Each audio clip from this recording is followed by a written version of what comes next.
Bakit ba hindi ko mapigilan ang sarili ko na i-chat ka? Alam ko naman sa sarili ko na may mahal ka ng iba. Alam kong hindi na ako ang laman ng puso mo. Alam kong may taong nagpapasaya na sa'yo ngayon. Pero heto pa rin ako, umaasa sa bawat notification, naghihintay sa bawat mensahe na alam ko namang baka hindi na dumating. Araw-araw kong pinipilit tanggapin na wala na tayo, pero may mga gabing bumabalik lahat ng alaala.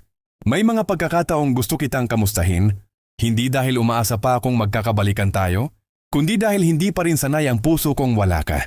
Ang hirap kalimutan ng taong minsang naging tahanan ng lahat ng saya ko.